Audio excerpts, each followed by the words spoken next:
Today is a conversation about listening. And we are going to talk about updated editions and missing verses and how does he know and what do we really want. But at some level, probably all of us have some sense of the fact that we could be better at listening. Literally, something like 3 days ago at dinner, I asked my son what happened at Kid Inventor Day at school.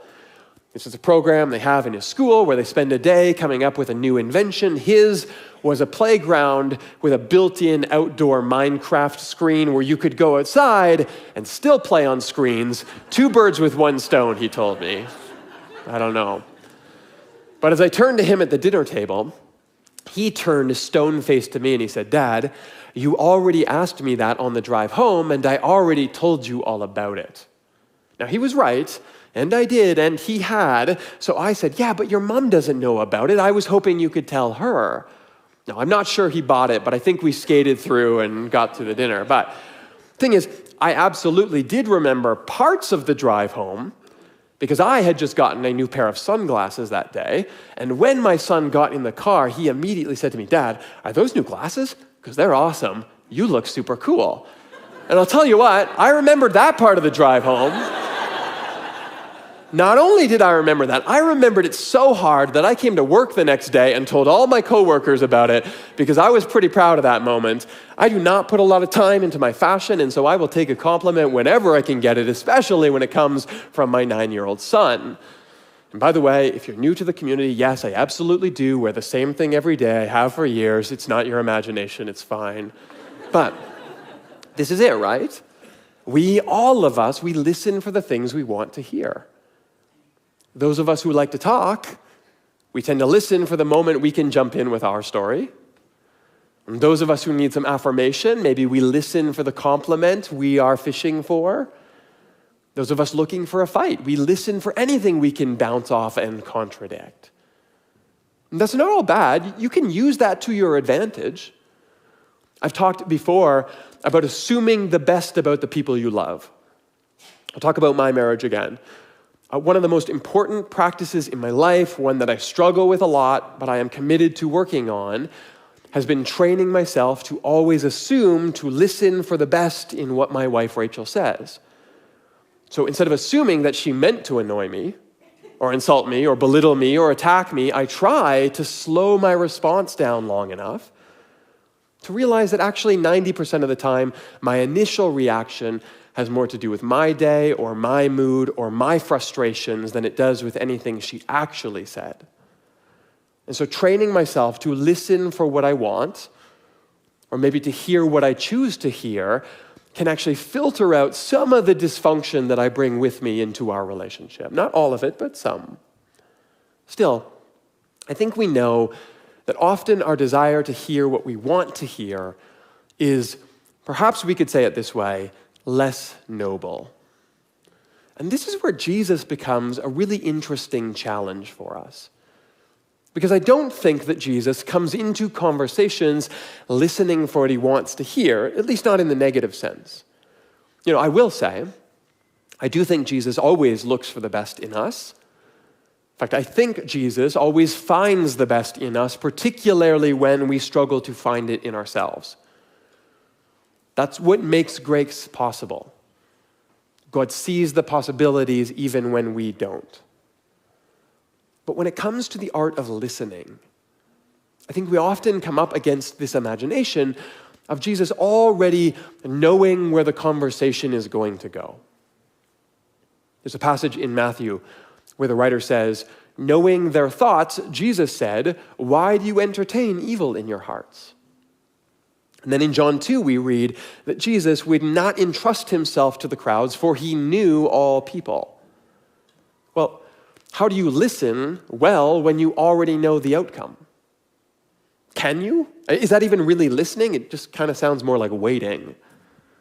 Well, I want to suggest 2 things we can look for today in our passage, our interaction we're going to see Jesus in. First, yes, I absolutely do think that Jesus was interested in people and what they chose to disclose about themselves to him. But second, that no, listening is not just about information gathering. Therefore, sometimes the best listening happens when we already know what needs to be said, but we make the space for someone to say it anyway. So, let's turn to John 5, because there's this really interesting interaction here. And this is what we read starting in verse 2. Today I'm going to read from the NRSV UE, which is a new translation that just came out at the end of last year. It is the updated edition of the new version of the revised version of the standard version. And if that's confusing, you're absolutely correct. We'll come back to that in a moment, but first let's read. Now in Jerusalem, by the sheep gate, there was a pool called in Hebrew Beth Zatha, which has 5 porticos, essentially 5 small pools. In these lay many ill, blind, lame, and paralyzed people. One man was there who had been ill for 38 years. When Jesus saw him lying there and knew he had been there a very long time, he said to him, "Do you want to be made well?" Now, let's start. I want to talk about why I like the NRSV UE here. I still find the NIV, the New International Version, a generally overall easier to read translation. I have no problem recommending that to anyone as a starting point. It's the translation we often use here on our screens at Commons. Particularly, after a verse, you will see NIV 11. That is the latest update to the NIV that was released in 2011. That's what that means. However, the NRSV has also been a translation that I use a lot because it's very good, it's very technical, it's a little more literal, which has its ups and downs to it, but that can be helpful when you're using 2 different versions to compare. That said, this new updated edition, the UE, has done 2 things primarily. 1, it has shifted to using more gender-neutral language unless the text is specifically calling for a gendered pronoun. And 2, they have moved toward using people-first language, which we can see here in this passage. So the NIV has the blind, the lame, the paralyzed. And later, it will refer to this man as the invalid. The NRSV UE has chosen to go with many blind, lame, and paralyzed people. Now, if you're like me, and you've not experienced disability, and the othering that can happen with that, that might not seem like a really big deal. Like, what's the difference between the paralyzed and the paralyzed person, Jeremy? Move on. But choosing words that subordinate a position or a person to their circumstance, even if unintentionally, can absolutely subtly shape the way that we think of each other and what's important about somebody. All of our experiences, including our experiences of our bodies, are part of who we are, but they never tell the whole story about us. And so choosing our language intentionally to invite and honor and leave room for a person to narrate their own story in a way that makes sense for them is really significant. And I think that alone makes the NRSV UE an important update and one that I'm really glad to have in my toolkit and on my desk. That said, I also think, ironically, that this translation choice is reflective of the kindness that is actually precisely what Jesus is trying to demonstrate in this interaction. Still, before we get there, there's one more thing we need to talk about here. And it's verse 4. Because if you happen to pull out your Bible and read along, you might have noticed that verse 4 doesn't exist. So if you're reading from a modern Bible, translated in the last couple hundred years, you will jump straight from verse 3 to verse 5. And the reason for that is that biblical scholarship is ongoing. See, we don't actually have a complete copy of the New Testament until around the 4th century. And in fact, the earliest English translations, like the King James, were based on a Greek compiled text called the Textus Receptus, which wasn't published until 1516 of the Common Era. In the 500 years since that time, though, we have found a lot of what we call fragmentary texts from much earlier, even from the late 1st and 2nd century. And what that does is it lets us see where additions or changes have been made over time, and then we can do our best to update our understandings of what a text originally looked like. And verse 4 in this chapter was not originally in the text. Now the problem is, by the time we figured that out, we had already given verse numbers to all the verses in the Bible, and the problem is if you change those, everyone's going to be thrown off. So we just deleted verse 4. Now, it's not a secret, it's not a conspiracy. I promise if you look in your Bible, you will see a little asterisk with a footnote, and down at the bottom of the page, you will find verse 4. You can read it for yourself. Now, by the way, there are 16 of these phantom verses throughout your New Testament. They will all have a footnote. You can read them all. But the question is, well, what does verse 4 say? Well, it says that these people with various disabilities waited at the pools because from time to time, an angel of the Lord would come down and stir up the waters. And the first one into the pool, after such disturbance, would be cured of whatever disease they had.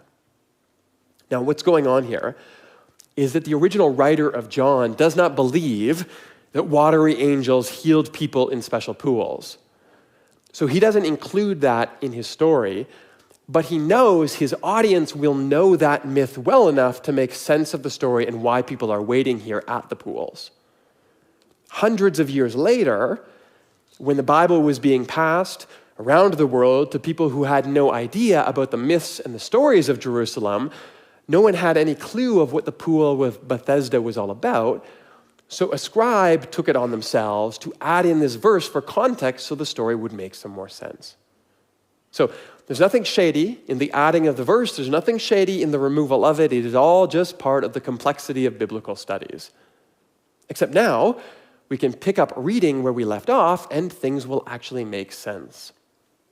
Jesus asks, "Do you want to be well?" And the ill man answered, "Sir, I have no one to put me into the pool when the water is stirred." See, without verse 4, it's a little tough to know what he's talking about here. "And while I am making my way, someone else gets down ahead of me." Okay, now we know what's going on in the story. This ill man is some kind of a disease that has hindered his mobility. He has been likely for years putting his trust in the only option that he can imagine, this myth about special waters and descending angels and racing patrons. And here comes Jesus along saying, "Do you want to be well?" Now, there's a few things I notice when I read this. I notice that the story begins because Jesus had, quote, learned that this man had been in this condition for a very long time. That's the NIV. And I can't help but wonder, exactly what does that mean? Is this one of those Jesus knew what was in their hearts moments? He just saw him, he knew this about him, and off we go into the story, maybe. But I think, actually, just as easily, this could be a summary of a conversation. In Greek, the term here is gnosko. It means to come to know. And here it's in the participle aorist form. If you remember English class, participles are ing words. So you could go with something like, Jesus saw the man, and learning that he had been in this position for 38 years, he said, "Do you want to be well?" Now, if you read that, and if it wasn't Jesus and it wasn't in the Bible, you would probably assume that that learning came through a conversation, which honestly kind of changes the vibe of the story a bit for me. This isn't just a rhetorical moment. It's not antagonistic. Jesus is legitimately curious about this man. He's noticed him. He's engaged with him. Jesus is asking a question that comes in response to something that has emerged in the self-disclosure of this man. And I think that's really important to the story. Because often, I think, at least if you are anything like me, you can very quickly jump to offering your opinion or your solution or your personal coaching before you've properly listened to someone. I think this is particularly true when I don't have the same lived experience as that person. Learning to slow down and actually listen to each other is vital. Because even if Jesus does know this magically, mystically, in some kind of spirit-informed moment, he still slows down long enough to ask a question. And I think that's because often listening, really listening, is not just about the information we learn. It's about the space that we create for someone to tell us about themselves. To be honest, this is one thing that I am still absolutely working on and learning in my life. I am someone who very quickly jumps to conclusions, and often, unfortunately, I am intuitive enough to jump to very reliable conclusions. And because of that, it makes it hard to slow down and listen well. But what I have to remind myself is that simply gathering in information is not listening. At least not in the relational sense that we actually need from each other. Because here's the thing, we don't just need to be understood, we do need to be heard as well. And this is why learning to engage and to form our questions in response to what is actually being shared with us, not what we think we know, becomes such a vital skill for us. I mean, look at what is being shared in this story. We learn that this man has been in this condition for 38 years, implying that he's probably older than that, implying that something happened to him at some point in his life. He says he has no one to help him into the water, indicating that probably at some point over time his community has faded and they've drifted away and they've left him with very little social support. I can imagine that at some point in the last 4 decades, maybe his friends and family, maybe they originally brought him to the pool, attempting to get him in and healed. But when that illusion never materialized, they lost hope and they gave up, and he didn't have the option to do that. So he stayed. And so here, Jesus' query, do you want to be well, is more than just a rhetorical device.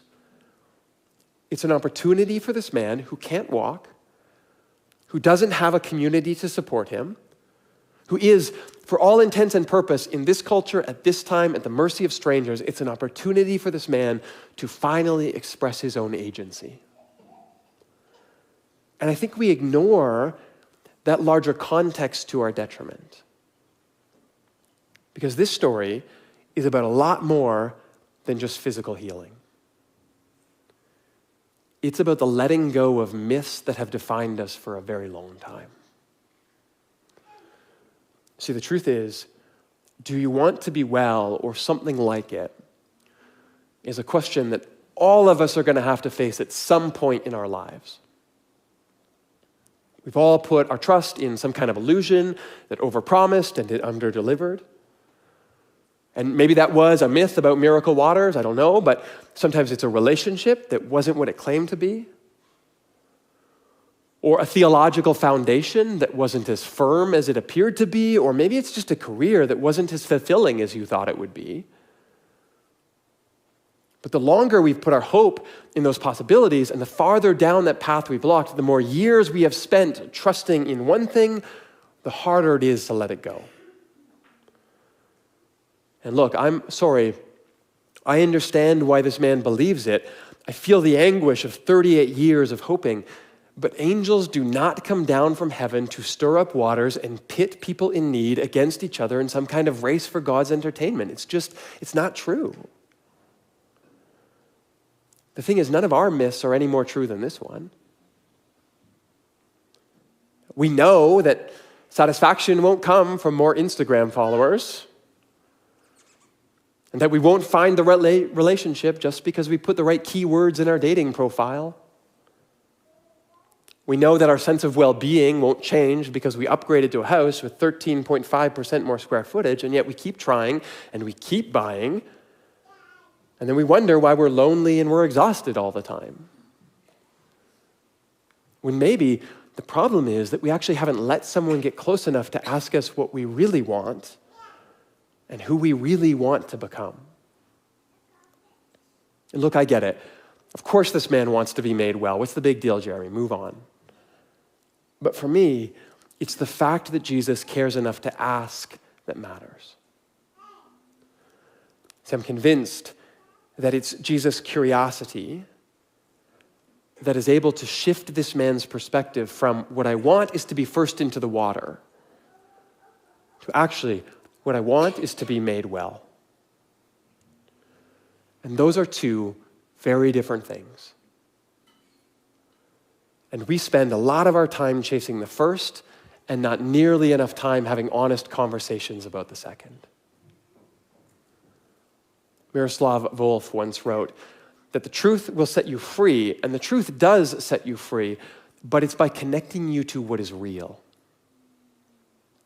Truth is what liberates us from our fantasies, from our alternative facts, from our lies and half-truths, that which, when believed, push us into the pit of false fears and drive us up the sandy slopes of false aspiration. You see, as tragic as it is, it does not matter how long this man lies by this pool. And it does not matter if he can coax a stranger to get him in first, because for 38 years, he's bought into the wrong story. And unfortunately, the truth is, far too often, so have you and I. But if all we ever do is assume that everyone we encounter is chasing the same futile myths that we are, and we never muster the curious courage to get forced into each other's lives and ask real questions about what we really want and who we really want to become, eventually what will happen is we will find ourselves decades down the wrong path with a mountain of sunk cost, chasing a dream that we know won't really deliver. But there is an alternative. And I am increasingly convinced that it starts when we cultivate our curiosity. And we learn to push past our assumptions, and we start to craft good questions, and then we wait long enough to actually hear each other's answers. Because I think it's in the listening that we are able to dismantle the myths that we have bought into about ourselves, about our world, and maybe most importantly, about each other. Listening is not just about the information you gather. It's about tone and inflection and pain and hesitation. It's when we listen for nuance and experience and anxiety and celebration. It's uncovered when we hear the depth and the humanity and the conviction and the confusion that someone conveys beneath their words to us face to face. And all of that takes a profound curiosity that sometimes does not come easily. But it's one that I'm convinced might actually start to make us well by freeing us from some of the things that we've been chasing, so that we can actually decide who it is that we want to become.